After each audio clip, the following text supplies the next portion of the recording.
Bom, vamos começar falando aqui do jogo de amanhã, né?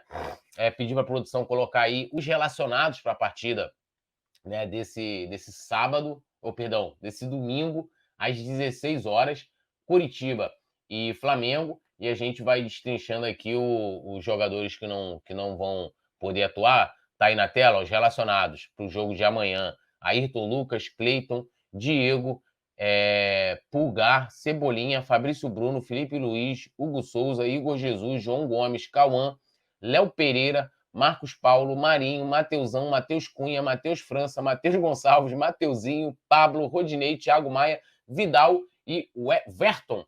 Esses são os jogadores. E aí, ó, a gente tem algumas situações aqui, que é o Arrascaeta, por exemplo, né, que ele caga aquele problema no pubis, as dores, ele não deve mais jogar pelo Flamengo esse ano, e aí deve fazer uma preparação especial visando a Copa do Mundo, né, vai ser preservado visando a Copa do Mundo, não deve mais atuar pelo Flamengo, mas já como é que se fala? Já entregou, né, que ele tinha que entregar esse ano para o Flamengo, né, levantando 2 títulos. E o Pedro e o Everton Ribeiro também não viajam também lá para Curitiba, né, e estão aí na expectativa de serem também convocados para a Copa do Mundo. O Tite faz a convocação na próxima segunda-feira, às 13 horas, horário de Brasília, e serão 26 convocados. Eu era acostumado na época que eram 23, agora são 26 convocados, e a Copa acontece daqui a 25 dias. Então a gente não tem aí Pedro, Everton Ribeiro que não viajam, e também o Arrascaeta, que vai sendo preservado aí para a Copa do Mundo, né, para poder resolver também o problema do pubis, né? A gente também tem que pensar em 2023. Lady Locke falou: Matheus de várias qualidades. Produção, quiser colocar aí já a provável escalação para amanhã. Rafael Lima, vamos ter hat-trick do Matheus, só não sei qual é. Bom, vamos lá. Provável escalação do Flamengo para enfrentar o Curitiba neste domingo às 16 horas. Hugo Souza, Mateuzinho, Fabrício Bruno, Pablo e Ayrton Lucas. Mais à frente, Pulgar, Vidal, Vitor Hugo, Cebolinha, Marinho e o nosso menino Matheus França, que fez um golaço contra o Corinthians, né? Petit, esse deve ser o time aí que a gente, os últimos jogos do campeonato, né, deve atuar. Na minha avaliação, tem condições de vencer o Curitiba, mas eu quero ouvir aí a sua opinião. Com certeza, esse time tem condições de vencer, com certeza. Só que o Flamengo perde um pouco de criatividade, porque o Flamengo não tem as características de jogadores no meio-campo com a qualidade que tem um time titular. Eu sempre digo que ali o nosso meio-campo ele é muito modificado, né? E a gente entra com Vidal, Pulgar e o próprio Vitor Hugo, né? Não vejo ali do último jogo o João Gomes ainda jogou, né? E eu vejo esse time aí jogando. Esse time aí vai jogar pelas pontas, tanto com o Marinho, quanto com o Cebolinha. O Cebolinha já apresenta aí uma evolução, né? O Cebolinha já começa a fazer aí bons jogos. E o Marinho não falta vontade, né? O Marinho é um cara que está sempre correndo, está sempre ajudando, mas ainda deixa a desejar, não consegue fazer grandes jogos aí no Flamengo. É um ou outro que ele consegue, então o Marinho deixa a desejar ainda. Mas esse Flamengo que vai a campo aí é um Flamengo que tem totais condições de vencer o Curitiba, mas o torcedor sabe, o torcedor não espera esse time aí jogando como o time titular joga. Esse time ele tem deficiência, esse time sofre um pouco, principalmente no meio-campo, né? Mas esse time do Flamengo ainda é mais forte do que o time do Curitiba. É um time que, como você falou, né, o time muda um pouco a característica, né, com esse Muda elenco, muito, muda muito, muda muito. né? O time já não. Pode ver que a gente ali, lógico, tem o Vitor Hugo, que é um jogador, vamos dizer assim, que tem mais técnica, na base já atua muito como meia também, mas a gente não tem, porque ele acaba caindo muito mais pelos lados, né? Lógico, ele tem a liberdade ali de também jogar pelo meio. O Matheus França fica como um falso 9, né? Mas a gente acaba perdendo a qualidade no meio, porque como a gente não tem um substituto do Arrascaeta, né, um jogador praticamente com as mesmas características dele, esse time alternativo do Flamengo é um time que joga mais aberto. E aí a gente conta muito com esses jogadores que atuam pelos lados do campo, né? Os próprios laterais, o Ayrton Lucas apoia muito bem, né? Tentando fazer ali uma dobradinha ou uma trinca com o Cebolinha e o nosso querido Vitor Hugo. E pela direita o Mateuzinho, né? Também ali junto com o Marinho, que né, vem tendo muitas. Né, o Petit colocou muito bem.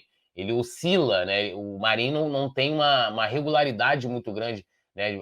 Tem uma sequência de grandes jogos do Marinho, de boas atuações. O último jogo contra o Corinthians, na minha opinião, ele melhorou no segundo tempo com a entrada do Everton Ribeiro ali, que foi jogar por aquele lado, né, pelo lado direito do ataque do Flamengo. Mas o primeiro tempo do Marinho, cara, teve uma hora que eu já tava assim, falando, cara, não aguento mais, né, matando jogadas, contra-ataques do Flamengo, errando em demasia, com muita dificuldade. Já o Cebolinha, né, parece que ele vai tendo já vai crescendo a cada partida, né? Tendo boas atuações, jogou bem contra o Corinthians. Ainda não é aquele Cebolinha que a gente espera, claro, a gente espera um Cebolinha que seja um dos caras que a gente fala assim, ó, o Cebolinha hoje pode ser titular do Flamengo, né? E ele ainda não tá nesse status, porque você mexeria naquele time das Copas, você mexeria na estrutura da equipe, né? Como a gente está falando aqui, esse time alternativo do Flamengo, que é o tal do time B, que eu acho que o Flamengo ainda não tem pronto, essa coisa de ter dois times, né? Porque para você ter dois times, na minha opinião, assim, teria que ser aquela coisa de que o outro time é equivalente ao primeiro, pô. Não tem como. O Flamengo tem dois times, então no campeonato ele joga com um, ele joga com o outro, mas não pode jogar que a qualidade técnica é aqui e no outro campeonato a qualidade técnica é a metade, pô. Né? E isso acabou tendo diferença no Campeonato Brasileiro, apesar de que eu acho que o que mais prejudicou o Flamengo não foram as escolhas do Dorival, porque teve o jogo contra o Palmeiras, que muita gente achava que o Flamengo tinha que colocar o time titular, né? Aquele jogo lá no Allianz, que a gente acabou empatando. Contra o Ceará também, muita gente queria que o Dorival tivesse colocado o time titular, né? O time das Copas. Mas eu acho que o grande problema do Flamengo foi segurar o Paulo Souza durante muito tempo. O Paulo Souza entrega o Flamengo brigando pela zona de rebaixamento. Perdemos muitos pontos, né? Eu lembro que 14º lugar. 14º lugar, não sei quantas. O Flamengo tinha, tipo, sei lá, em 18, 21 pontos, o Flamengo tinha ganho 10, 11 pontos. Ou até menos que isso, sei lá. Uma coisa assim, absurda. Então, depois que o Dorival chega, que ele começa a organizar e traz essa coisa de ter um time alternativo para o Campeonato Brasileiro, a gente até ganha bons jogos, né? Teve aquele jogo contra o São Paulo lá, né? E mesmo com o time alternativo aí, o Vitor Hugo e o Matheus França, não, e o Lázaro, né? Se eu não me engano, acho que o Lázaro ainda estava ainda. O Flamengo jogou muito bem, venceu o São Paulo lá, mas não é todo jogo que você vai conseguir encaixar. Ainda mais porque, assim, esse time alternativo é o time que sempre sofreu muitas alterações, né? Sempre sofreu muitas alterações. Aí você tem aqui o outro. Por exemplo, se o Varela está à disposição, talvez o Mateuzinho não jogaria. Jogaria o Varela. E aí no jogo você tem Varela, aí o Pulga ficou machucado, aí não joga o Pulga, aí o Diego jogou algumas partidas até. Teve aquele jogo contra o Cuiabá, se eu não me engano, que ele vai sair com a bola, acaba errando na saída de bola e o Flamengo toma um gol. Então era um time muito mexido. Não tem como você criar o mesmo entrosamento que você tem naquela equipe das Copas. E aí, lógico, prejudica e já tem uma característica diferente também de como jogar. Mas, assim, eu acho que é uma equipe que a gente vai poder observar bem. Eu acho que o Ayrton Lucas já é um cara mais consolidado, a dupla de zaga também, né? O Pablo e o Fabrício Bruno. A primeira derrota que eles tiveram jogando juntos foi contra o Corinthians, né? Eles já estavam já há bom tempo invictos, né? Atuando juntos. São na minha opinião, os caras ali que estão consolidados para 2023, tá? O Petit também pode fazer essa lista aí dentro desse time alternativo. E a galera também pode comentar, daqui a pouco eu vou ler já. Na minha opinião, Fabrício Bruno, 2023, Pablo, 2023, Ayrton Lucas o Flamengo tem que comprar. Ponto. Vitor Hugo, subindo agora, né? Vai oscilar, natural, não jogou nada contra o Corinthians no primeiro tempo. O garoto estava mais perdido do que o Simon comendo caranguejo, siri. Tu viu a fotinha do Simon? Rapidinho aqui? Não, não vi, não. Porra, eu vou ter que mostrar aqui, irmão. Eu vou mandar pro Gabriel, e o Gabriel vai botar aqui na tela. Porra, o cara usa babador, irmão. Babador. Porra, Petit. Mas, bom, mas deixa eu continuar aqui. Vitor Hugo para 2023, Pulgar para 2023, Vidal também, talvez o último ano aí do Vidal, né? Tem que ver também as condições dele. Cebolinha, não preciso nem falar, e claro, o Matheus França, para mim, são jogadores para 2023. Hugo Souza, eu acho que será vendido, eu acho que vai fazer bem para ele também, pegar novos ares, né? Né, ir para um outro clube, atuar, não sei se emprestado ou o Flamengo vendendo em definitivo. Mateuzinho, idem, né? Mateuzinho, idem. E aí também, se caso o Mateuzinho saia, não fique para 2023, se confirmar a não renovação com o Rodinei, na minha opinião, o Flamengo vai ter que trazer mais 2 laterais. O Varela, assim como o Pulgar, ainda é uma incógnita, né? A gente vai ter que observar ainda, precisa jogar mais. Marinho, com todo respeito ao Marinho, né?